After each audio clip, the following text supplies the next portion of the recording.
নাটা বনের চূড়া কাটা ডেকেছে আমায়, এই গানটা আপনারা শুনেছেন। এই হচ্ছে সেই নাটা। এর যে কাটা, ফল, কাণ্ড, পাতা, কোনো অংশ বাদ নেই গাছের, সব জায়গায় কাটায় ভর্তি। দেখেন এই যে আমার হাতে যে কয়টা সিডপড আছে, এই সিডপডগুলির মধ্যে কি পরিমাণ কাটা। আমি এই কয়টা গাছ থেকে ভাঙতে যেয়ে আমার হাতে কয়েক জায়গায় এর খোঁচা লেগেছে। এত সূক্ষ্ম এবং ধারালো কাটা। এইটার যে বীজগুলি হয় সেই বীজ দিয়েই প্রপাগেশন করা সম্ভব। এর সায়েন্টিফিক নামটা হচ্ছে গুইলেন্ডিনা বন্ডাক। এটি সাধারণত আমাদের দেশে আগে প্রচুর দেখা যেত, এখন বর্তমানে এটা এনডেঞ্জার্ড একটি প্ল্যান্ট হয়ে গেছে। এর বীজটা আপনাদেরকে দেখাই। এই যে সিডপটের ভিতরে বীজটা থাকে, এটা খোলা যাবে কিনা সন্দেহ, যে খুলতে পেরেছি ভিতর দিকে ধরে।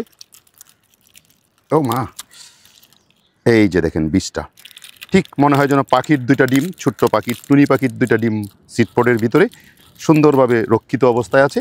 তবে আপনারা এই গাছের আশেপাশে যদি কখনো যান, খুব সাবধানতার সাথে যাবেন। যদি একবার আপনি এর মধ্যে এর পেঁচে পড়ে যান, তাহলে আপনি একবারে বুঝতেই পারছেন অবস্থাটা কি হবে। এত পরিমাণে কাটা।